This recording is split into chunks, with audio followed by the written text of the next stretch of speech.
A paz do Senhor para todos os meus irmãos. Eu gostaria de trazer uma palavra para você, certo? Para quando você sair para evangelizar, você ter mais segurança, mais firmeza no seu evangelismo, certo? Então, como abordar as pessoas e como responder cada pergunta que é feita à sua pessoa, certo? Então, quando você abordar alguém, não fale de denominação, certo? Fale de Jesus. Atos 12, 4, capítulo 4, versículo 12. Fale só com convicção, certo? Não praticando o achismo. Eu acho isso, eu acho aquilo. Não. Não é o que você acha, nem eu. É o que a palavra de Deus diz e pronto. Atos dos Apóstolos, 27, 25, 2 Timóteo, capítulo 1, versículo 12. Tá certo? Outra coisa, não entre em discussão. Faça a pessoa entender que você quer revelar algo que ela ainda não conhece. 2 Timóteo, capítulo 2, versículo 23. Tá certo? Outra coisa, saiba ouvir a pessoa e evangelizar. Tire as suas dúvidas.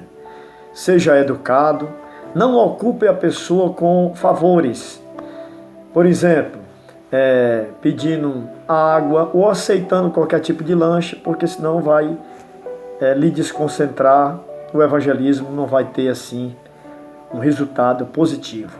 São muitas as perguntas que são feitas, né, por parte de pessoas que não conhecem a palavra de Deus. Tá certo? Por exemplo, a primeira que as pessoas às vezes perguntam: Jesus eu já aceitei desde criança, não diz?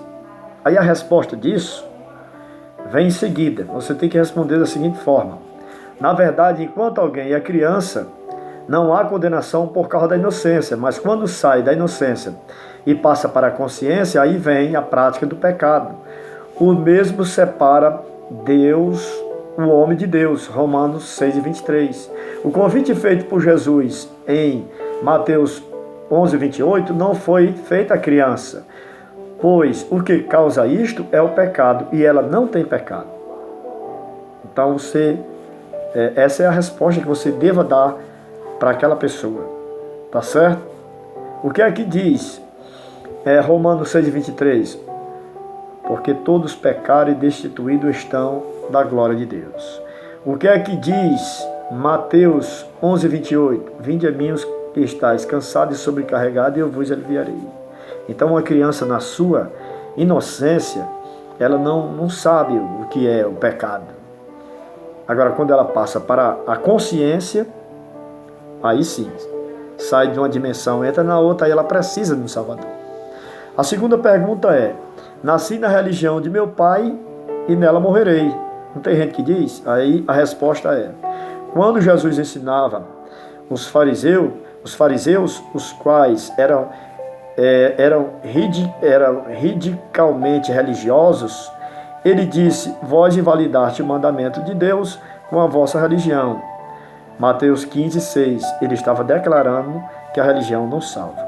Então, religião não salva ninguém. Certo? A outra pergunta: a Bíblia foi escrita por homem. Aí você responde. A resposta imagine uma história contada por 10 pessoas, né? Com certeza, quando ela chegar na 10ª pessoa, vai chegar distorcida. Então, observe, a Bíblia é composta por 66 livros, certo? 66 livros, escritos por pessoas diferentes, que viveram em época diferente. Muitas não se conheceram, tinham profissão diferente, e juntos forma um livro, só contando a mesma história, sem nenhuma contradição. Isto prova que o autor é um só, o Espírito Santo. Hebreus 4, capítulo 4, versículo 12, certo? Vamos para outra. Todos nós já somos filhos de Deus. Não tem gente que diz isso? A resposta: segundo a palavra de Deus, todos são criatura de Deus, mas filho de Deus somente aquele que aceita a Jesus como Salvador. João capítulo 1, versículo 12. Veio para que era seus, mas os seus não receberam, mas todo enquanto o recebeu, deu-lhe o direito de ser feito filho de Deus. Então essa é a resposta correta. Ninguém pode dizer que é salvo. Só Deus é quem sabe. Aí vem a resposta. São muitas as referências bíblicas que nos garante o direito de reconhecer a salvação.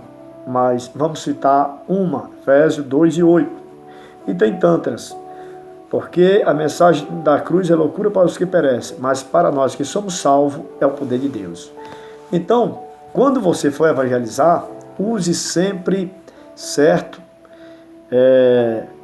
essa estratégia, certo? E fale sempre na íntegra, com toda a convicção, pois assim você fazendo, você terá um resultado positivo do seu evangelismo. Em nome de Jesus.